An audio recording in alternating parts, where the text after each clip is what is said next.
Good evening, class, and welcome to Binary Gamer. I'm your host, Tony Spears, and this is the show where passionate people talk passionately about that thing that we are passionate about, and that thing is video games. So let's get all the business out of the way up front. Binary Gamer is a weekly show you can get in all the places that you get your podcasts, whether it be iTunes, Stitcher, Spotify, Google Podcasts, if that's even still a thing. You can find Binary Gamer. You can also find us over on Twitch every Sunday, live on the airwaves. Whenever my computer decides that it wants to cooperate, for some reason it's not cooperating with me right now. But we're going to be probably changing up our schedule a little bit. Family dynamic is changing a little bit. My wife is a full-time student, well, part-time student.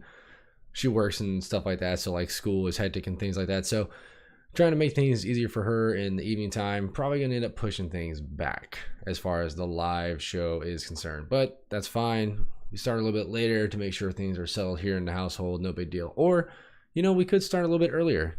Would all of you out there in Twitch land like to see this show like in the morning? Because I could probably pull that off. But man, I don't know if you want to see me like that. That's a bad look. But regardless, we're going to be changing the schedule. I will put out more information on Twitter and Facebook and all the places that you can follow us. So along with that, you can follow us on all the social media platforms, whether it be Instagram, Twitter, Facebook. You can follow us over there. Just look for Binary Gamer and you'll find us. And finally, lastly but not leastly, you can do this little thing that's above my head here, but if you're listening to the audio version, you can't see it. But you can support us over on Patreon, patreon.com/binary_gamer. And all this month, the money that we raise is going to Stack Up, which we will also be doing a charity live stream for on the 30th. If you don't know what Stack Up is, you should go and check it out. It's pretty freaking cool. They are a veterans-centric charity that uses video games as a medium in order to host events and to send like care packages out there to soldiers that are either downrange or somewhere where they don't want to be. They do really great stuff, and you should go and check them out. And with that out of the way, let's get to the biz. So, the week that was, my week was spent camping for Uncle Sam. So that wasn't too fun, but all in all, it wasn't horrible either. So I didn't play a whole lot of games. I played some Clickpocalypse, which I am officially 4 achievements away from never playing that game again. And then I'll never have to talk about it again, which would be really nice. But on top of that, I am also, I was also playing a lot of Plague Inc., which I forgot how difficult that game can get. Like even on like normal difficulty, that game can be very, very frustrating. So I played a lot of that. So just so you know, the crud wiped out humanity at least 3 times. It was pretty good stuff. It was good times. Had a lot of fun. But aside from that, I didn't get to play a whole lot aside from Sekiro, Shadows Die Twice, which I did get a chance to play thanks to my good buddy Kurt. Nightmare Actual says, well, shoot, I was on the wrong channel. That's all right. Don't worry about it. You're here now, and that's all that matters. So, Sekiro, Shadows Die Twice. Man, I have feelings about this game because it's a really cool game. It's very reminiscent of Dark Souls, and From Software really took it to the max when they're like, we're going to make this a Souls game. I was on your channel. Well, I'm not sure what you mean, like in the Discord or, well, regardless. So that game is really, really cool, but man, oh man. Oh, Nightmare Actual, thank you for following. I appreciate it, buddy. So that game is super duper cool, but one of the problems that I have with it is, so the Souls games give you a lot of variety when it comes to the ways that you engage your targets. Whether it be a boss or it just be a regular mob, it's whatever. You're going to have a lot of say in how you engage. So it's either, hey, I'm going to turtle up, sword and shield, or like a spear or whatever, and you're going to take your time and you're going to pick away at these dudes or at the boss or whatever, and you're going to work your way through. Or you could just go full savage mode like a lot of really good Souls players do and just smash everybody in your way with a big two-handed sword or some ridiculous build and just bust your way through. It gives you a lot of variety in there. Sekiro doesn't do that per se because it's trying to tell a story more than it's trying to let you play a game, and that's not a bad thing. That's not a knock against it, but it wants you to be involved in the story. So it has its characters, it has its setting, and it has its mechanics, and because of that, it can get frustrating. I fought a chained ogre last night probably 15 times before I finally just had to like get in the zone and be like, you know what? I'm not going to let this thing tilt me. I am not going to let this game defeat me, because I quit out to the desktop, then hopped back in and re-engaged because I was like, I can't stand this. What is actually going on right now? So I stepped away for a minute. I came back, and man, that was like, it was a completely different beast then. Because like after I had cleared my head and gotten all that figured out, I went in, re-engaged, and just like went in full mechanical murder and beat the, he's a mini boss for God's sake. And then of course went on, 15 steps later, ran into a group of dudes that were just chilling out, took all them out, all stealthy ninja assassin like, and then proceeded to fight another mini boss type character that just wrecked me. So yeah, it's definitely one of those things where I was just really like, it got me close to tilted. It got me really, really close to just raging on that game super hard, but it is achievable. And that's the thing with this game. P Cage says he is easy mode. Did you do the eavesdrop on the guards before him? Yes, I did. So spoilers for anyone that hasn't played the game, but you can eavesdrop on people and it gives you tips and tricks and stuff like that. And I did find out that the ogres are vulnerable to fire. When you eavesdrop, they say go get the flint, and you throw fireballs in his face. He then cowers and you smack him in the shins over and over. Yeah.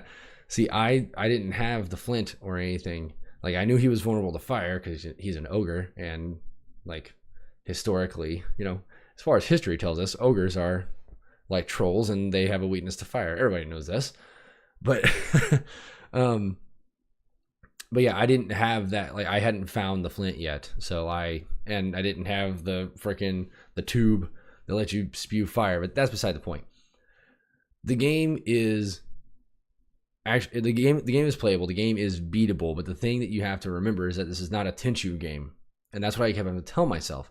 This game has so much more freedom of movement and mobility compared to a normal Souls game. So it starts to throw you off because the setting and the mobility and everything, you're like, man, this feels probably not so much akin to a Tenchu. I mean, aside from the grappling hook, which is a great addition to the movement mechanics in the game, but it kind of at times reminds me of Ninja Gaiden. And that is kind of a hindrance in a way, and it's more my fault than the game's fault. But I keep treating it like almost like a character action game. And that's not the way this game is supposed to be played. Like, there have been times I've ran up on a mob and I'm like, oh, I'm just going to slice this dude up and be done with it. And you can, in certain instances, if it's just one person, like out in the open, and you just run up on him and start slashing at him, you'll eventually overpower him and you'll get a kill shot. Like, that can happen. But sometimes you'll just run to a group of dudes and you're like, I got these fools. And then before you know it, you're getting slashed all the ribbons by these cheap mobs. And you're like, oh, wait, I forgot. I'm a scrub. And then you get worked and you have to resurrect yourself. And then you get worked again. And you understand how this works. It is a really good game. And I do want to play more of it. I want to definitely play it during the charity live stream on the 30th for sure. I doubt I'll beat it, but I definitely want to play it for quite a while. The thing about it though is it's one of those games I have to take a break from, and that's not exactly a good thing in a lot of ways. But man, it definitely was something that I haven't encountered in a long time, because I haven't. Man.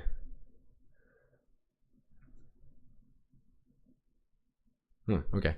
Um, but yeah, I definitely hadn't run into a game in a long time that I like just legitimately started getting irritated. And yeah, it was definitely a eye opener for sure, because I was like, man, I haven't gotten this irritated at a game in a really long time. So that's how I spent my Saturday, or my Saturday evening anyway. Aside from that, I've been playing a lot of other like small games. Like I played a couple runs of Enter the Gungeon today. That was fun. That's a nice, when you get done dying in a Souls game over and over again, it's nice to go and die over and over again in a game that doesn't have as much gravity to it.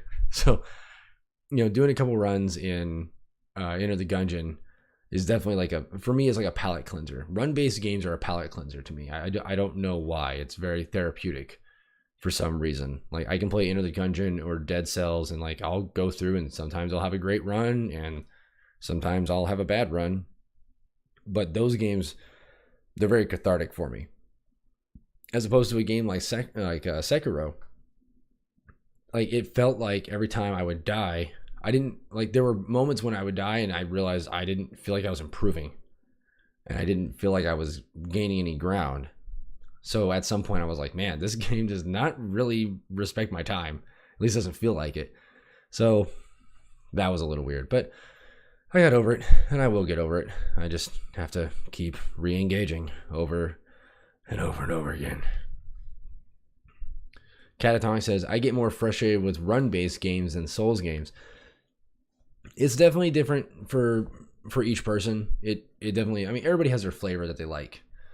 Catatonic also says, you have to just know that every death is making you better. Yeah, I guess that is a way of looking at it. Like, I remember when I played Demon Souls, like way back in the day, and I remember playing that, and I remember thinking, like, man, this game is trying to teach me something. This game is trying to teach me how to play it, like, because it doesn't allow you to break its systems. It's very much you're going to play. I mean, that's not true. You can break the systems, but when you're first introduced to it, you're like, I have to figure out how this game works. So, like Scar from Battlestar. I honestly don't know that reference, and I apologize for that. I should know more. I should know my BSG better. But oh, okay. Yep, I get it. Anyway, Battlestar. I missed that show. Anyway, but yes, like at some point you begin to learn from your mistakes, and that's kind of what you're supposed to do. Is you're supposed to be learning from your mistakes, and then you don't make those mistakes again, unless you just screw up a roll or something like that. But for the most part, you're learning from it.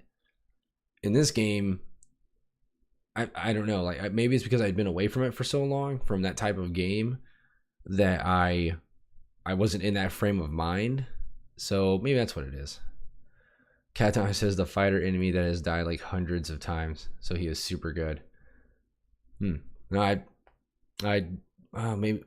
he was one of the Cylon ships, right? Man, like we're getting way off topic here, but yeah, I think he was one of the Cylon ships, and they just kept putting his AI back into other ships. I think that's what he's referring to. I'm not 100% sure. I haven't gone back and watched BSG in a really long time. But anyway, that's what I've been playing. That is the week that was. So definitely look for more news from me as far as this game, because it is really, really cool. And I do want to play more of it. I definitely want to figure out more. Catatonic says, for shame. I know. I should have a like catalog-esque memory for a show as awesome as Battlestar Galactica, but unfortunately, I do not. Now, if you start throwing some Star Wars at me, then yeah, because as we all know, I'm a mainstream nerd. At least that's what I've been told. But let's get to the topic this week. So the topic this week is a topic that has been everywhere in the headlines, and that is Google Stadia. And I want to talk about this because in the context of this show, we talk about not just the state of games, but what the current state of games reflects from the past. And of course, we do like deep dives into like older games and things like that, but it's a matter of understanding, like appreciating the past and understanding the past so we can understand where we're going and where we're at now with games. Oh boy. PK says, Star Wars pop quiz. What does TIE stand for in TIE Fighter? Ooh. Oh man. All right. Let me think about this really quick while we continue. TIE, T-I-E. Oh man. All right. That's going to stick with me. Anyway. So Google Stadia was announced this week, and I haven't gotten to see all the presentation. Twin ion engines. Oh, ha! Thanks, Nightmare. Appreciate you. You guys didn't give me enough time. So Google is trying to put their toes into the waters. They're trying to be a big player in the game, and the way they're going about it has a lot of people excited, but also has a lot of people concerned, rightly so. And my biggest concerns come from two major facets.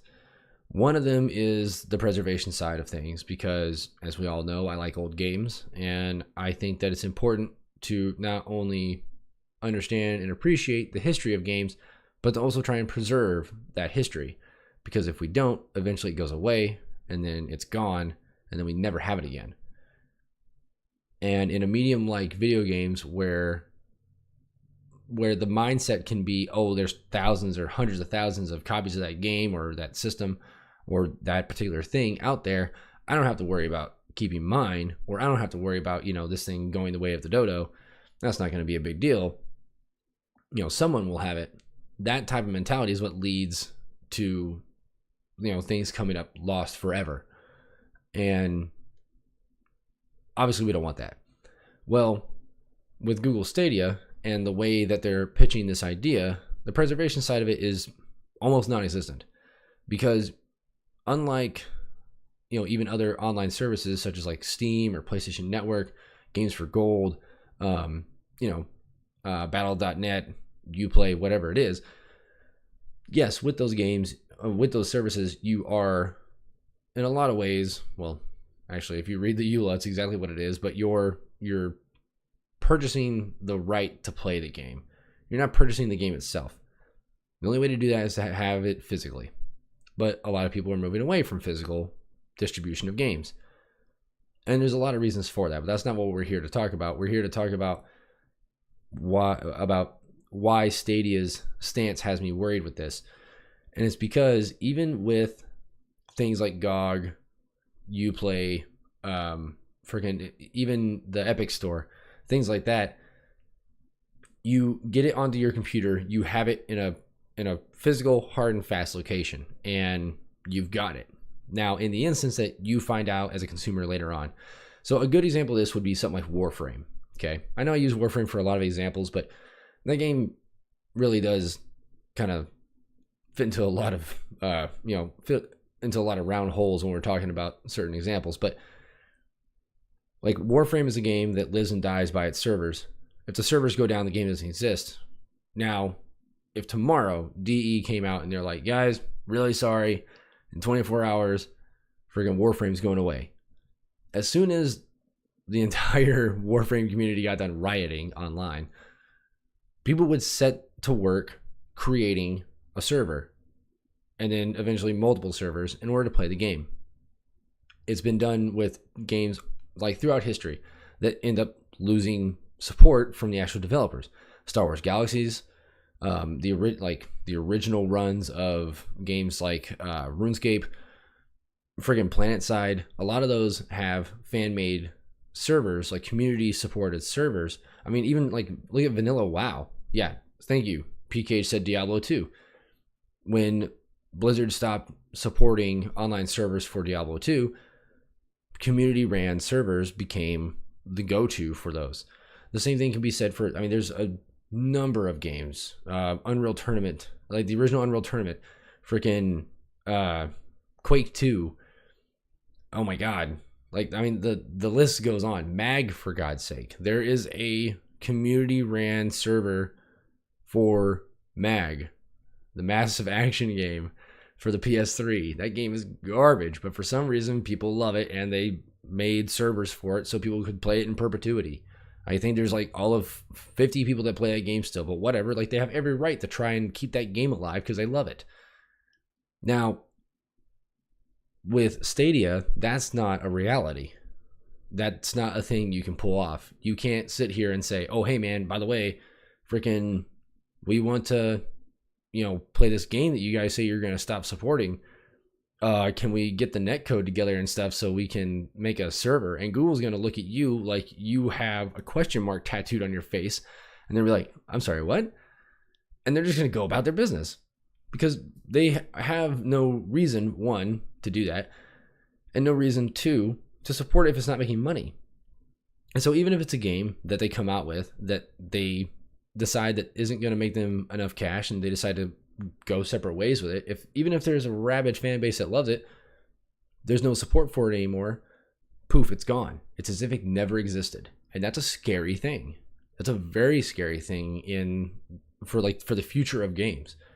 Because what Stadia is promising is very, very tempting in a lot of ways.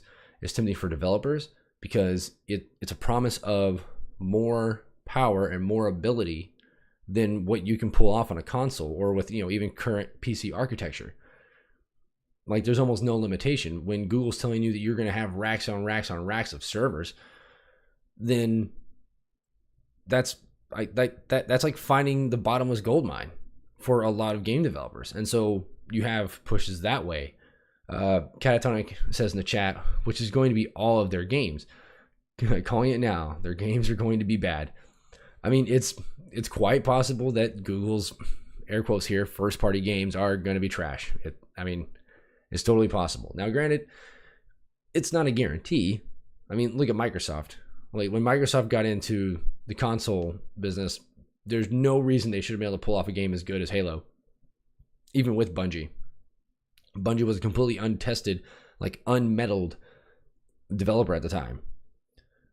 But at the same time, they pulled one out of the bag and made one of the greatest shooter franchises ever. So it's all kind of up in the air. PK says their first game is really popular, though. Caton said very possible. PK says the disconnected Chrome dinosaur obstacle course. That's not even a real game, if we're being completely honest with ourselves. But also, yes, that is actually a lot of fun. Apparently, somebody set the world record for that a few weeks ago. But that's beside the point. So the second part of this that has me worried is, if we're being completely honest, it's the fact that there's there's almost no real realization that in parts of the country, people have crap internet. So a good example, I'm in Washington State right now, and for all intents and purposes, it's a pretty nice place. Like, it's nice. It's pretty outside, and yeah, the weather can suck. But for the most part, it's a nice place to live. But every ISP around here has data caps. I have a 1 terabyte data cap for my home internet. Now, is that a big deal in the grand scheme of things? No, not really. 1 terabyte's a lot. Until I realized I got an email at the beginning of this week saying that we had reached 90% of our data cap. Now, I have a household of 4 people, 4 devices running at any time. I mean, if we're being completely honest, I have a preteen daughter, a young son that loves YouTube. My wife uses the internet, for Netflix and to surf and to shop online and things like that. And I play video games. We go through a lot of data. Now, if I decide that I want to hop on the Stadia bandwagon, that 1 terabyte data cap becomes a very real obstacle. Now, let's take data caps out of the equation. Let's say you're lucky enough to live in a place where you don't have a data cap. Fantastic. Good on you. What if you live in the middle of rural Kansas? You might not even have a great internet connection, and your ISP has no real reason, because they're probably the only game in town, to figure out another way of getting you a better connection. So really what it comes down to is, are we just completely forgetting about those people? Now, if a lot of this is sounding familiar. A lot of this has been reiterated on by a lot of different outlets from different coverage. I'm not going to sit here and claim that, all of these things I'm coming up with are just my thoughts. You know what I mean? Like, there's been articles from everyone, from IGN, Kotaku, Giant Bomb. I mean, everyone it has these concerns. And I, as just the small minnow in the pond, am really worried about this because, like, I'm a dude that likes to play old games, but not just old, like, console games, like, like NES and Sega stuff. I like playing old PC games. And there's going to come a time when, like, the stuff that's new now, your Bomber Crews, your Street Fighter 4s, your Sekiros are going to be old games. And then it's going to be really hard to figure out how to make those work. So that's what's got me worried. So real quick in the chat, Catatonic says the game people they have are all trash. Let's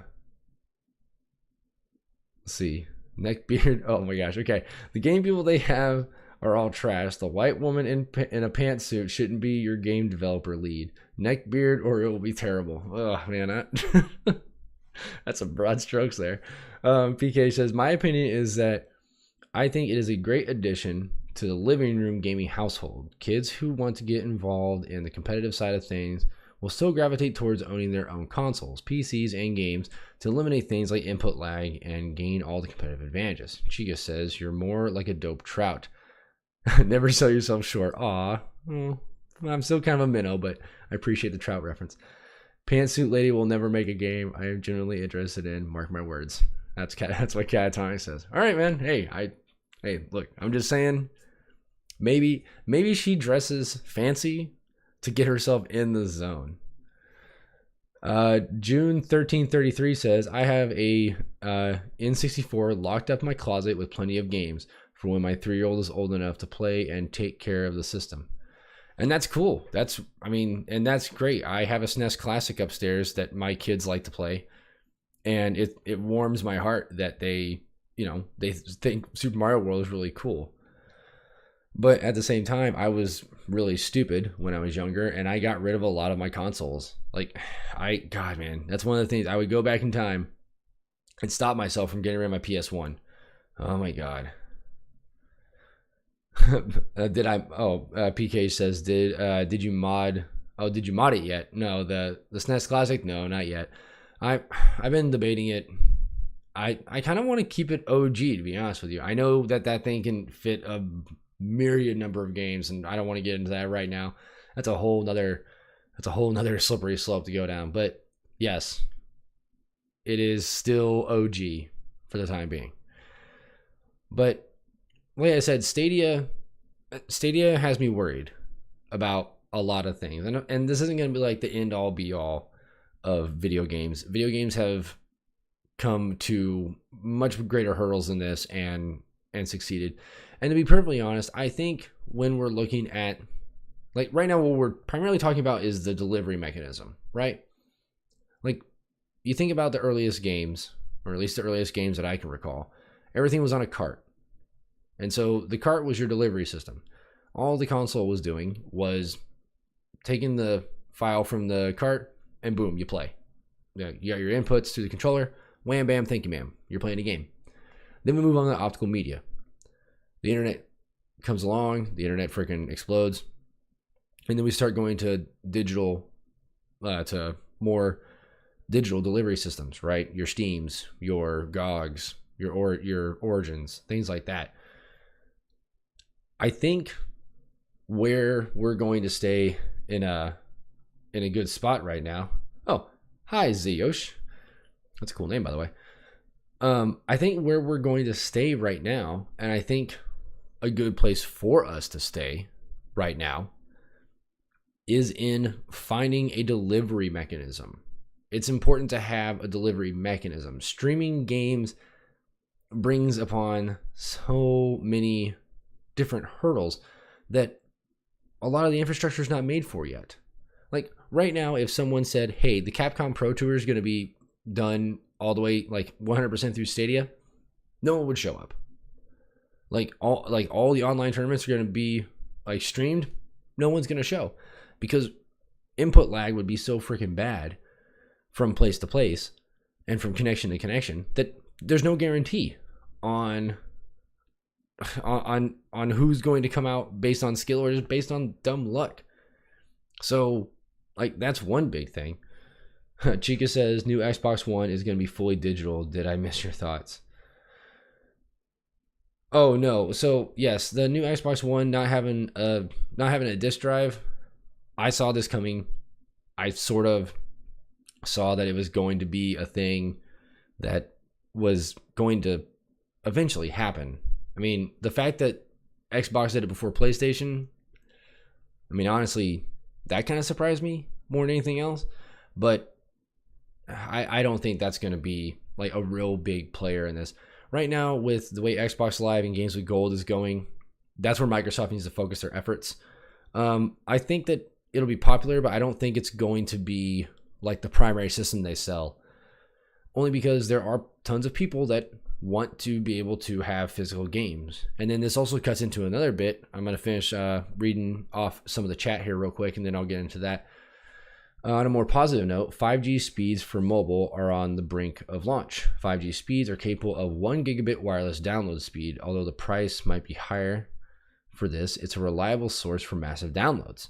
Yeah, that's completely possible. And that's what a lot of people's counterpoint has been to the internet infrastructure argument, has been the fact that 5G is coming out. Well, until we really put 5G through its paces, that's not a crutch you want to lean on. I mean, I definitely don't. That's like saying like, hey man, this car is going to be great. I mean, it doesn't have an engine right now, but the engine that's going to be coming out, mad dope, dude. Get ready. Like, that's a bad sales pitch. I mean, for me anyway. Yosh, thanks. I got that handle. I've had that handle for 25 years. Man, that's a good one. That's a good way to stick with it. June 1333 says VCR to CD. LOL. I think it'll be okay. Yeah, you're right. Catatonic says Japan has always been behind on changes of game types. Chica says 5G was nice in Korea. I could play Dota on it. Also great overview of the console. Please dab for chat. There. All right. PKage. Blah. If anything, your analogy is reverse, an engine with no body. Well, yeah, I mean, maybe it is. I don't know. It's my analogy. Deal with it. But so the other thing that this cuts into, right? So 5G aside and all that stuff, Chigus is throwing up the tears because I dabbed for him. You're welcome, by the way. I expect you to be throwing up some cash during the live stream. We got a charity to fund here, man. Come on. So anyway, Nintendo just added downloads a couple years ago. So the other thing is the used games market. Now, listen, I'll be the first one to sit there and not shed a tear when GameStop eventually goes under. Now, do I root for the mom and pop retail shops? Yes, 100%. Because I like, what's a good way of putting this? I like the flavor those places bring. I like going into a privately owned used game shop and shopping around because like it's like treasure hunting, and that's cool to me. It's really cool that those places exist. You know, it's like a used bookstore. You go in, you're like, oh snap, maybe there'll be this rare book or this rare game or, you know, this copy of this thing that I hadn't seen in forever. Prime example, if it had not been for a mom and pop game shop, I would not be holding this cart of Mylon Seeker Castle, which, to be fair, not a fantastic game, but sentimental value. And I'm going to keep this forever.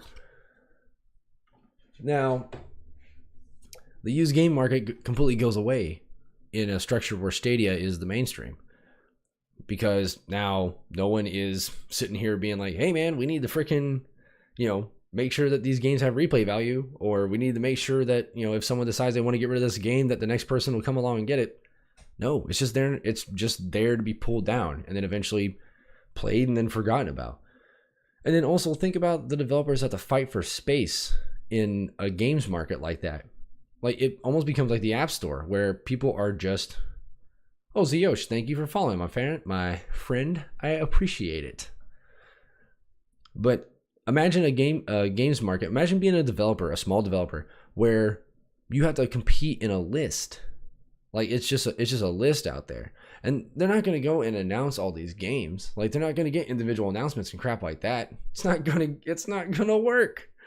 People are going, like, smaller games are going to drown in a sea of AAA titles paying for the most retail space on your screen.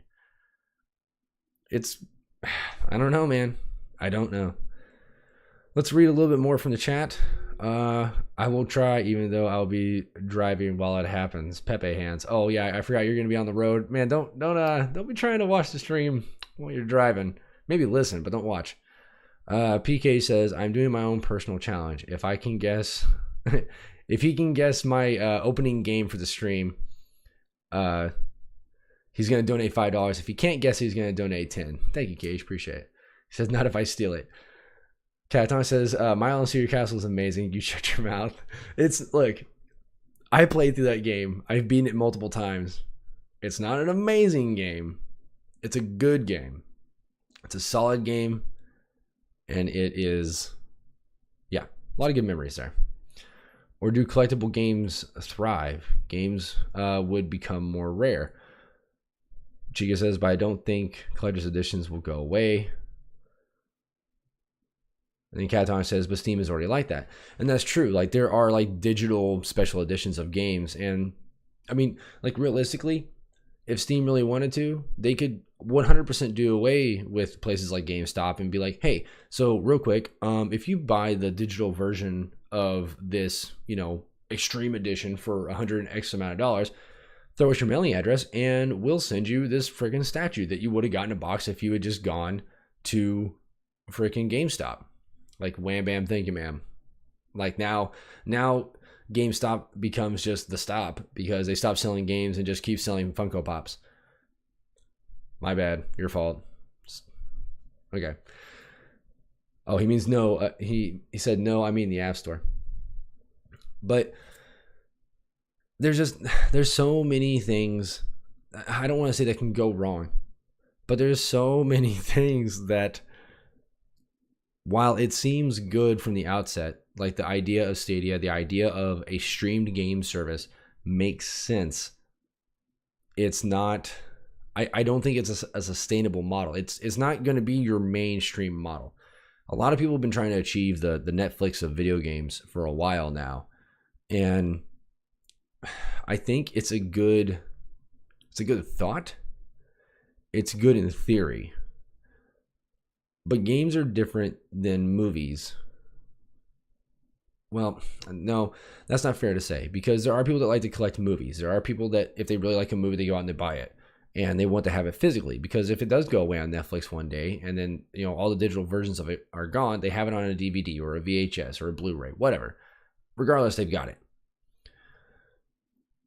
The same thing can be said for video games. Now, the good thing about music and movies is the fact that the people that are still making them, the people that are making them are still putting out physical versions of them. And there will always be people that want to buy those physical versions of those things. Regardless of what anybody tells you, there are still people out there that buy CDs. I know, call it crazy, but there are people that go out there and they wait till someone's album drops physically and they buy it. Maybe they'll get it on iTunes as well, but they still buy the physical version of it. Same thing can be said for movies. If video games try and get away from that model completely and just go for a completely online streamed service, I think it's only going to come back and bite it in the ass.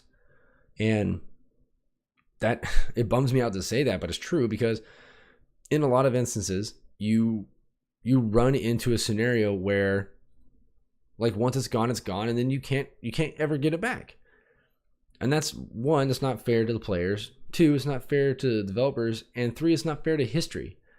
And I know that sounds hyperbolic, but in the grand scheme of things, it does become history. When a game goes away forever, it just becomes history. And that's not cool.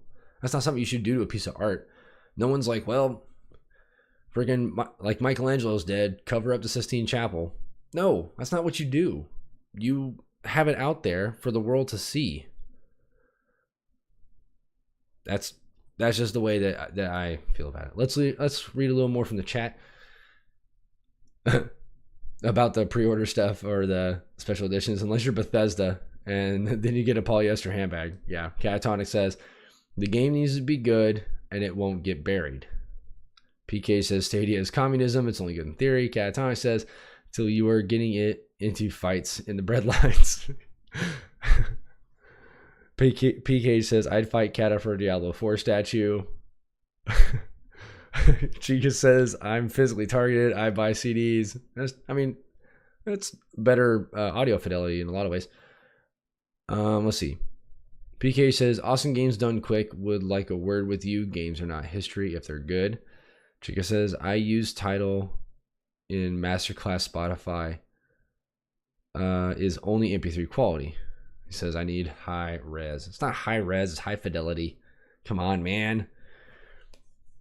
But regardless, and you all make good points. Everybody in the chat is making good points.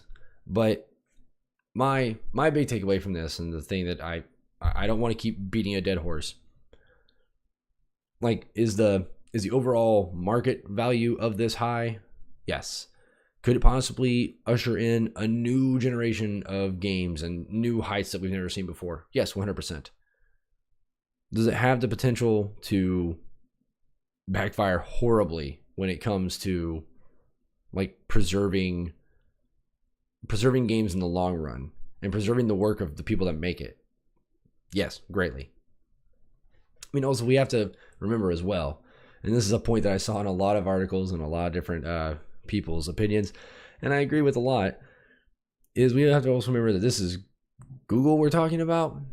The same people that were like, you know what we're going to do? We're going to compete with ISPs. We are going to go and we are going to frickin' put up fiber internet, guys. Fiber internet. We're going to make AT&T eat our dust.